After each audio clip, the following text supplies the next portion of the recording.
एक lady bouncer, उन्होंने आप पे हमला भी किया। वो स्टोरी क्या थी? ट्विटर क्लिप बड़ी वायरल हुई। तुम लोग की हालत है ना वो मोहल्ले वाले कुत्ते की तरह। अपने मर्दों के लिए ये भी बोल दिया कि कुत्ते की फितरत बदलती नहीं है, कुत्ता कुत्ता ही होता है। ये मर्दों की बात भी नहीं है तो कौन सी प्रजाति की बात कर रहे थे? आप महिला की आस्था पे सवाल क्यों उठाते हैं?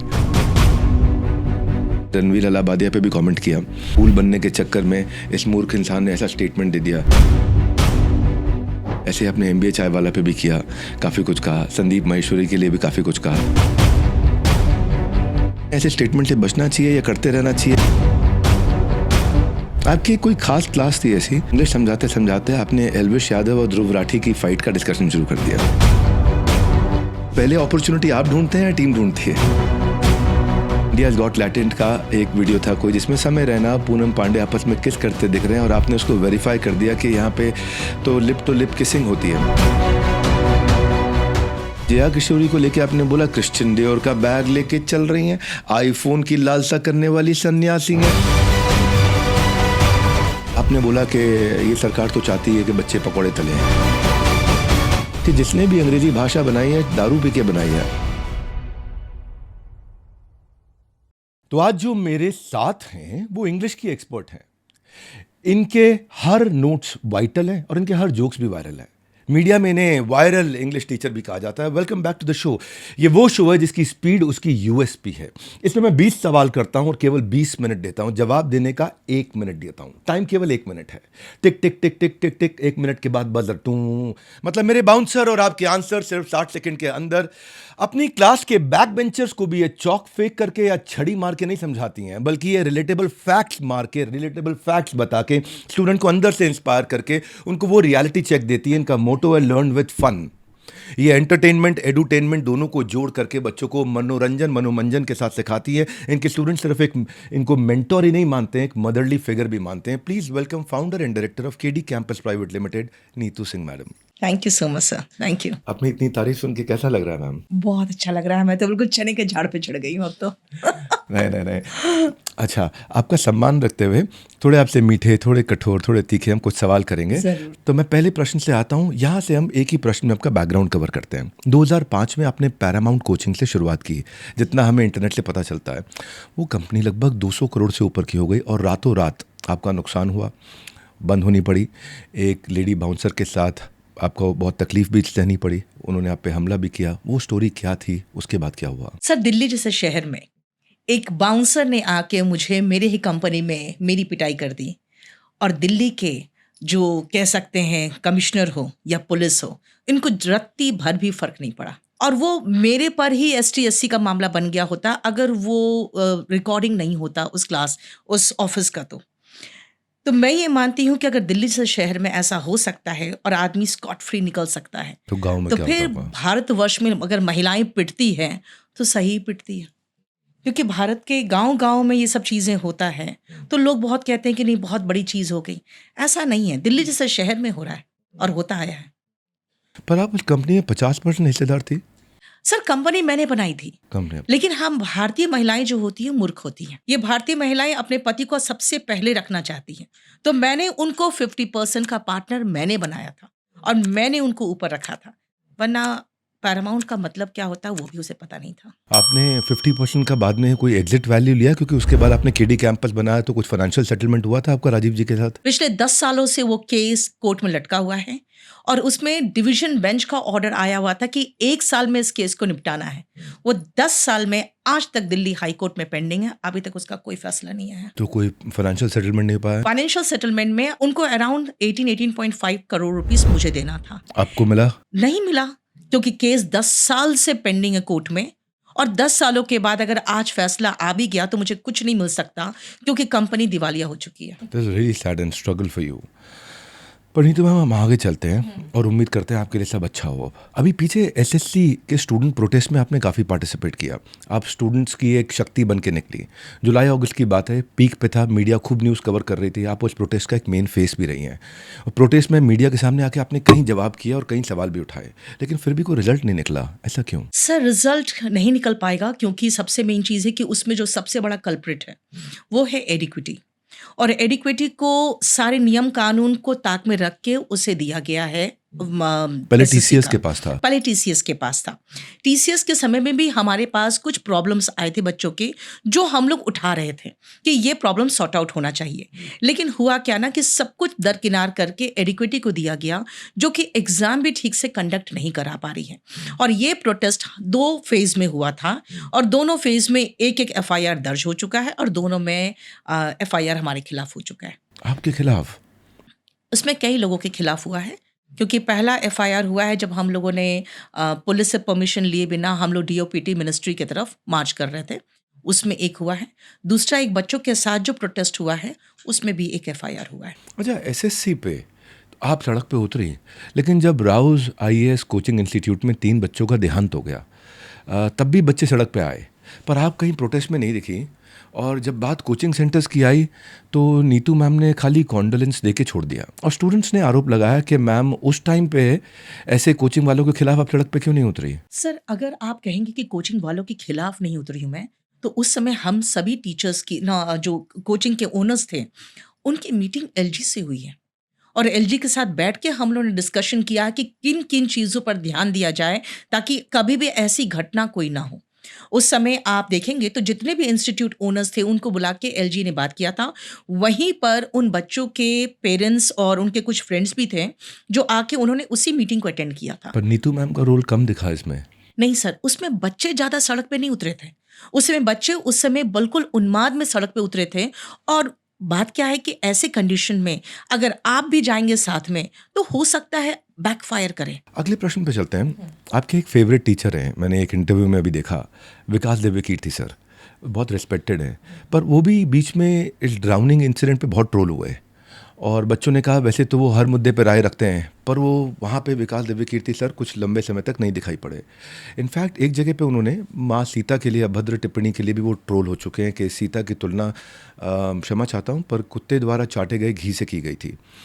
तो अवध ओझा सर पे भी कंट्रोवर्सी हुई, खान सर पे भी कई बार हुई। तो इन टीचर्स पे जब कंट्रोवर्सी होती है, तब आप सपोर्ट क्यों नहीं करते स्टूडेंट्स को, और टीचर्स ऐसे टाइम पे एक दूसरे को साइड क्यों कर देते हैं? देखिए बात क्या है, अगर आप विकास सर की बात करेंगे तो जितने भी कंट्रोवर्सीज होते हैं, वो उनसे बहुत दूर रहते हैं, आपने मार्क किया होगा। अगर आप इस बार का प्रोटेस्ट कहेंगे, तो इस बार के प्रोटेस्ट में ना खान सर आगे आए हैं, ना विकास सर आगे आए हैं, और ना ही कोई भी आया है। मतलब मैं पीडब्ल्यू की भी बात करूँगी, अलग सर भी नहीं आए। बात क्या है, जो इंस्टीट्यूट्स या जो टीचर्स प्रोटेस्ट में भाग नहीं लेते हैं, बच्चों का ध्यान उनकी तरफ नहीं जाता है। जो भाग लेते हैं, उनको बहुत ज़्यादा ट्रोल भी किया जाता है। अगर ज़रा-सा कुछ मिस्टेक हो गया तो। बिना मिस्टेक के इस बार मैं काफ़ी ट्रोल हुई हूँ। तो बात क्या है ना कि हम सभी टीचर्स अपने ही जो इमेज होते हैं, वो बचाते भी हैं और साथ में अपना काम भी करते हैं। तो हमेशा हर बार कंट्रोवर्सी में पड़ना भी सही नहीं होता है हम सब टीचर्स के लिए। तो मैं इनकी भी मजबूरियाँ समझती हूँ कि हर बार कंट्रोवर्सी में आना ये भी पसंद नहीं करते। हाँ, कभी-कभी इनकी टिप्पणी जो होती है क्लासेस में, वो वायरल हो जाता है बिकॉज़ ऑफ सर्टेन रीज़न, फिर इनको आना पड़ता है अपने बचाव में। लेकिन अगर विकास दिव्य कीर्ति सर की बात हो गई, तो अब इनके कोचिंग सेंटर दृष्टि आईएएस पे मैं एक बात करना चाहता हूँ। मैं इसे समझना चाहता हूँ।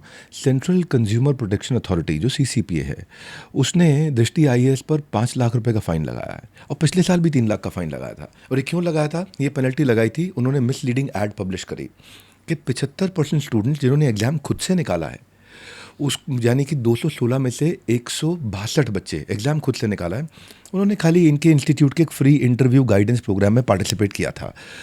पर अगर देखें तो खाली उन्हीं पे नहीं, बायजूस पे भी लगा, ये स्टडी आईक्यू पे भी लगा, भाजीराव एंड रेड्डी पे भी लगा।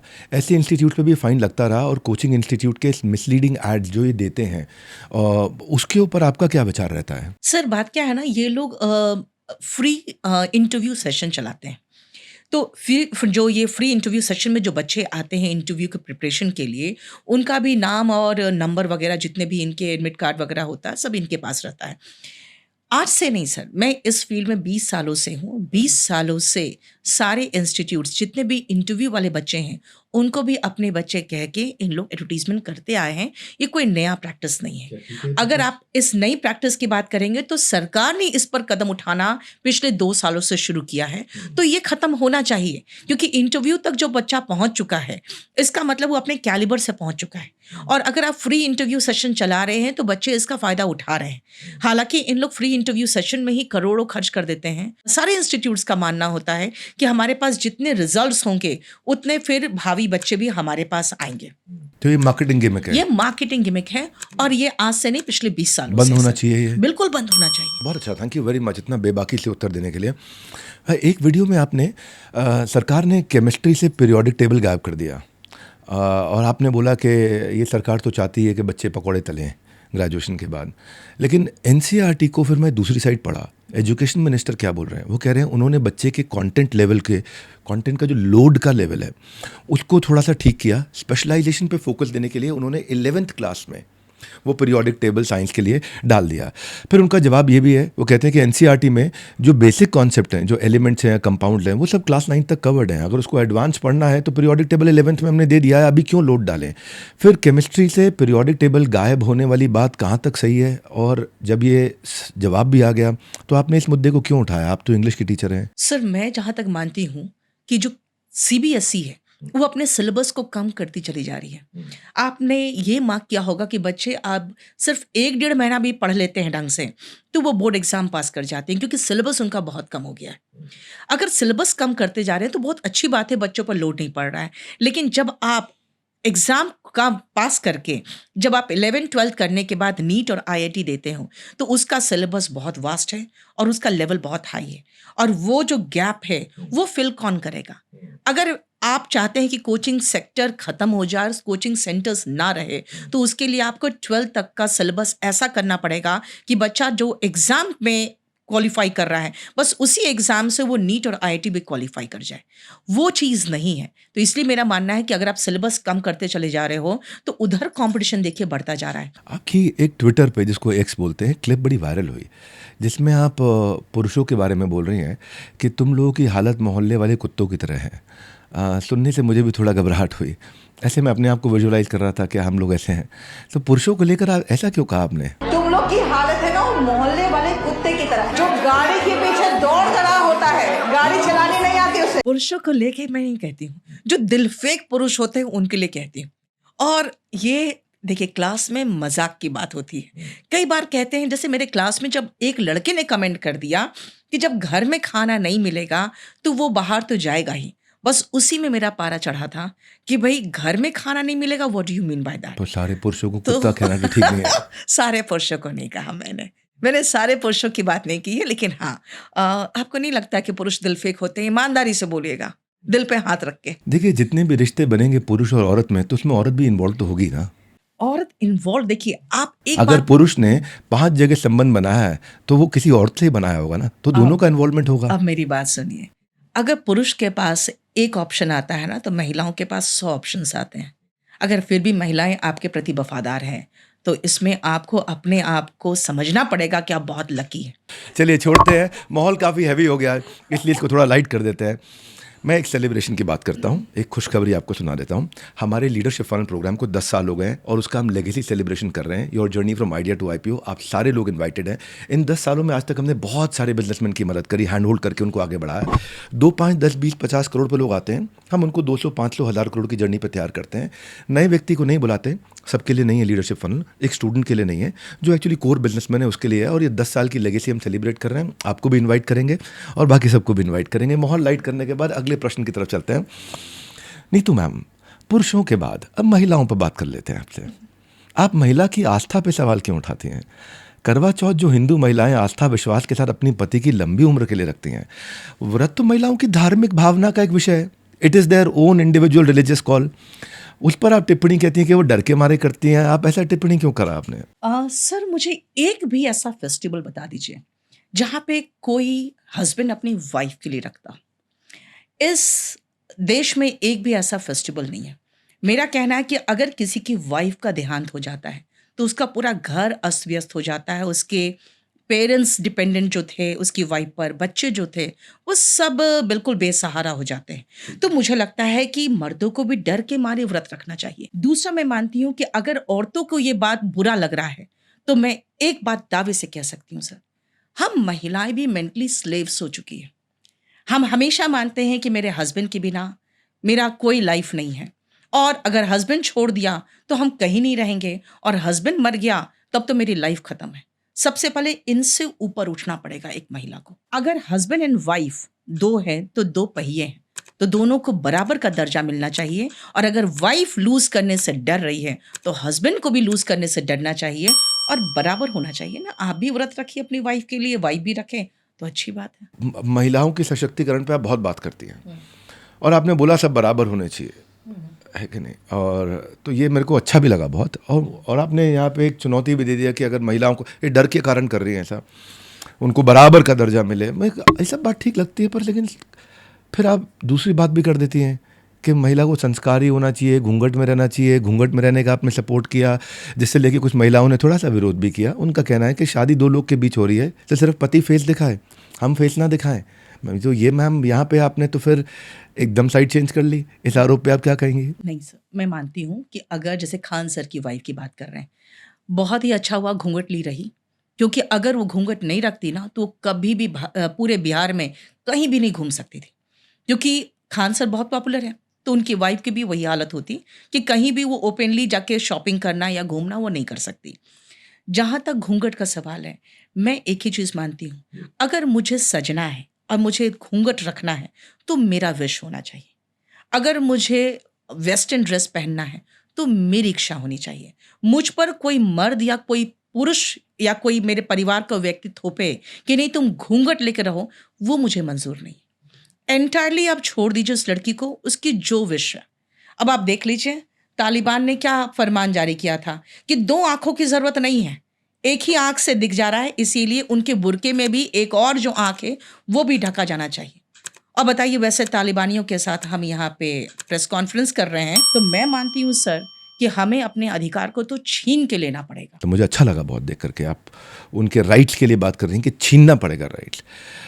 एक बात मैं और समझना चाहता हूँ, शादी को लेके एक और बात आपने बोली कि सारी दुल्हनें थोड़ी आपसे नाराज़ भी हुई उसमें। आपका कहना है कि शादी उत्सव है, खुशी का मौका है। शुभांकर जी के इंटरव्यू में आपने बोला कि भाई डांस तो खुशी का एक्सप्रेशन होता है, डांस करना चाहिए। फिर नीतू मैम ने दुल्हनों को शादी में डांस करने से मना कर दिया, एंजॉय करने से मना कर दिया। वो नाराज़ हो रही हैं, वो कह रही हैं खुद करें और हमारे को मना कर दिया। अब ये सशक्तिकरण कैसे आपने भाई किस आपकी दृष्टिकोण शादी से हो देखे? तो हम नाचेंगे ना, खुद नाचना अच्छा थोड़ी लगता है। मुझे नहीं अच्छा लगता सर। खुश हैं दुल्हन दुल्हन आपने बोला खुशी का एक्सप्रेशन है। दुल्हन एक ग्रेस में अच्छी लगती है, और जब आप ग्रेस में हो, आप एंटर कर रहे डांस हो। करना डिसग्रेसफुल हुआ? नहीं, डिसग्रेसफुल नहीं, बड़ा अजीब सा लगता है। अब काला चश्मा लगा ली है और काले चश्मे पे नाच रही है और नाचते हुए आ रही है।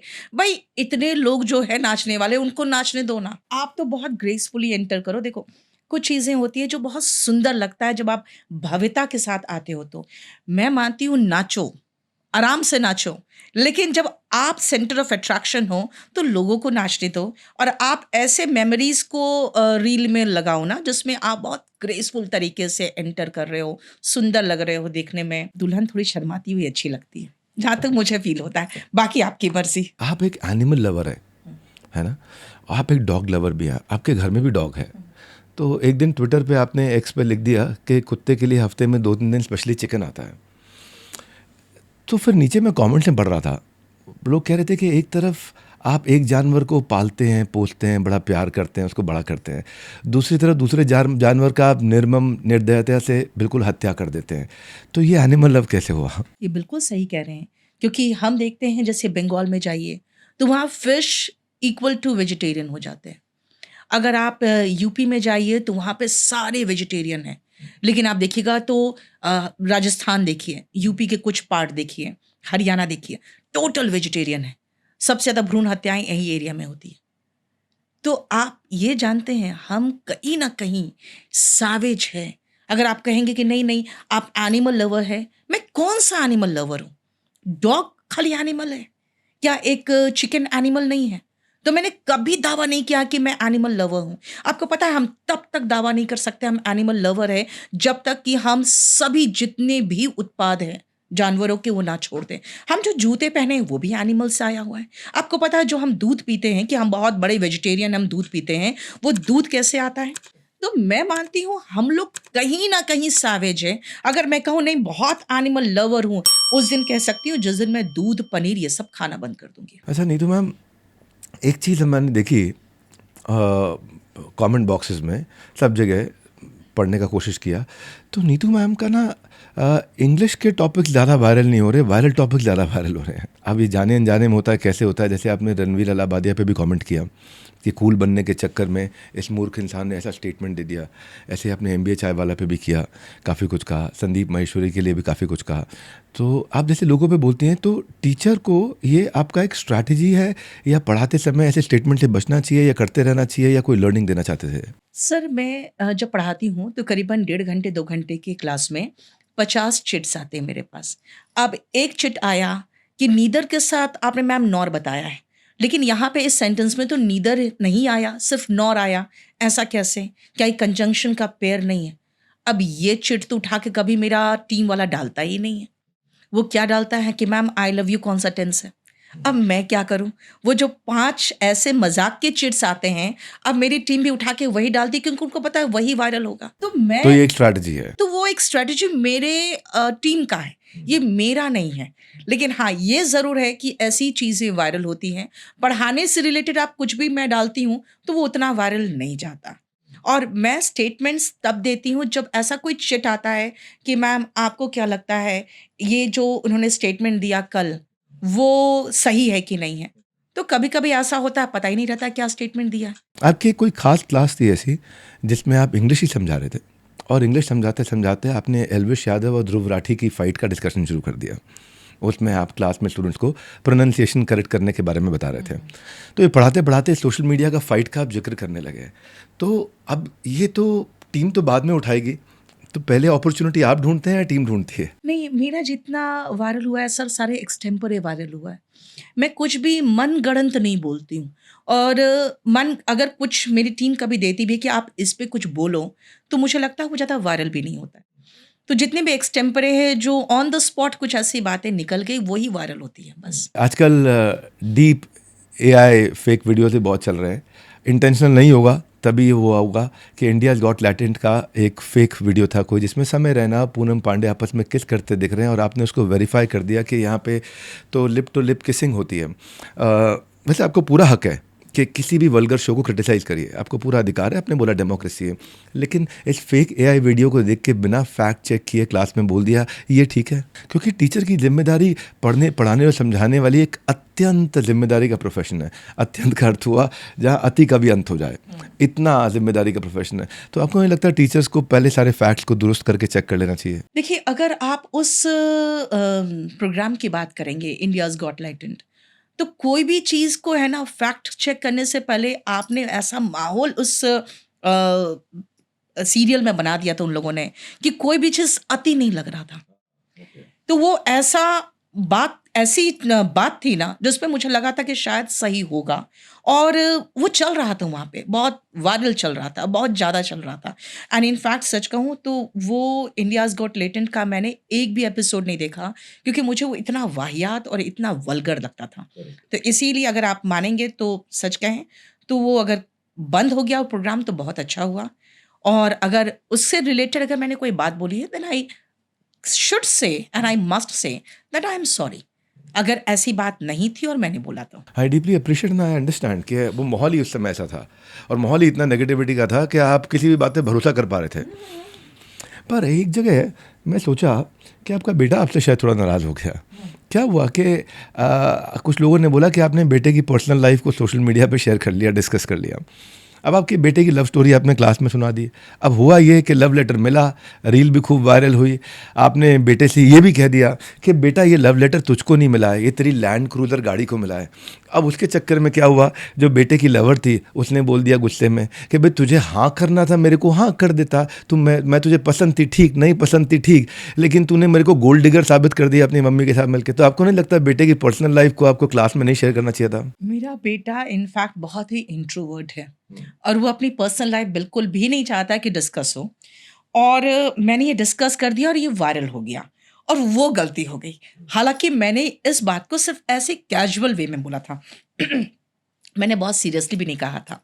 तो थोड़ी-सी नाराज़गी उसकी हुई, लेकिन जायका कहाँ माँ हूँ, तो अल्टीमेटली लौट के तो मेरे पास ही आता है। हाँ, ये ज़रूर है कि उसके सारे जो फ्रेंड्स हैं, वो मेरे साथ बहुत ही फ्रेंडली, क्योंकि उनको पता है कि मोर और लेस लाइक अ गार्डियन है rather than a very strict mother. तो इसीलिए उनके सारे फ्रेंड्स से इंक्लूडिंग दैट गर्ल, सबसे मेरी अच्छी दोस्ती है। मेरे को तो खैर लव लेटर नहीं मिलता, लेकिन कभी कभार नीचे एक रेड हार्ट कमेंट बॉक्स में मिल जाता है, तो हम उसी से खुश हो जाते हैं। तो ऑडियंस का जो प्यार मिलता है थोड़ा थोड़ा उससे खुश हो जाते हैं। ये 2020 पॉडकास्ट लोग पसंद कर रहे हैं, जिसमें 20 मिनट में हम 20 सवाल पूछते हैं और लोग नीचे गेस्ट का नाम भी सजेस्ट करते हैं कि किसका देखना चाहते हैं। तो इसलिए हमने एक प्लेलिस्ट करी है, आप भी इस प्लेलिस्ट को देखिएगा। आपको भी बोलता हूँ, एक और नई वीडियो ऐड हो गई आज नीतू मैम की, और कृष्ण की कृपा से लगातार और ऐड होती रहेगी। I take you to the next question Neetu ma'am. आप कहती हैं कि वाल्मीकि रामायण तभी खत्म हो गई थी जब भगवान राम रावण का वध करके वापस अयोध्या आए और अपने राज्य की स्थापना करी। अब इसका दूसरा अर्थ ये हुआ कि इसका मतलब सीता माता का जो त्याग है या लव कुश का जो प्रसंग है, क्या ये सच में नहीं हुआ? सर, अगर आप ओरिजिनल रामायण की बात करेंगे, तो वहाँ पे ही ख़त्म है, जहाँ पे वापस राम जी आके अपने राजपाट संभालते हैं और वहाँ पे सीता माता के साथ वो फिर राम राज की स्थापना करते हैं, वहीं पर ख़त्म है। लेकिन जैसे हम लोग करते हैं ना कि कोई अगर बहुत अच्छी मूवी बन गई तो इसकी सीक्वल बनाना है, धूम 1, धूम 2, धूम 3, वो बनता चला जाता है। तो लव वही कुश वाला प्रसंग हुआ ही नहीं। सर, वो ओरिजिनल रामायण में है ही नहीं। और मैं मानती हूँ कि ये सब जो त्याग है, फिर सीता का त्याग किया गया और फिर ये दोनों बच्चे हुए, वो भी जंगल में, तो ये सब चीज़ें इसलिए बनाई गई ताकि उसमें थोड़ा सा और मेलोड्रामा दिखाया जा सके, थोड़ा सा दर्द और थोड़ा सा दुख, और राम को बहुत एक नेगेटिव एंगल से भी दिखाया गया। इलाहाबाद से वाराणसी के बीच में एक जगह आती है सीतामढ़ी, जहाँ माँ सीता समाई थी, मतलब वो भी सच नहीं है जगह? सर, मुझे इसके बारे में बहुत ज़्यादा जानकारी इसलिए नहीं है क्योंकि अगर आप कहेंगे कि ये हिस्ट्री है, तो हिस्ट्री तो नहीं है। ठीक है, ये सारी चीज़ें जो है आपके माइथोलॉजी में इंक्लूडेड है।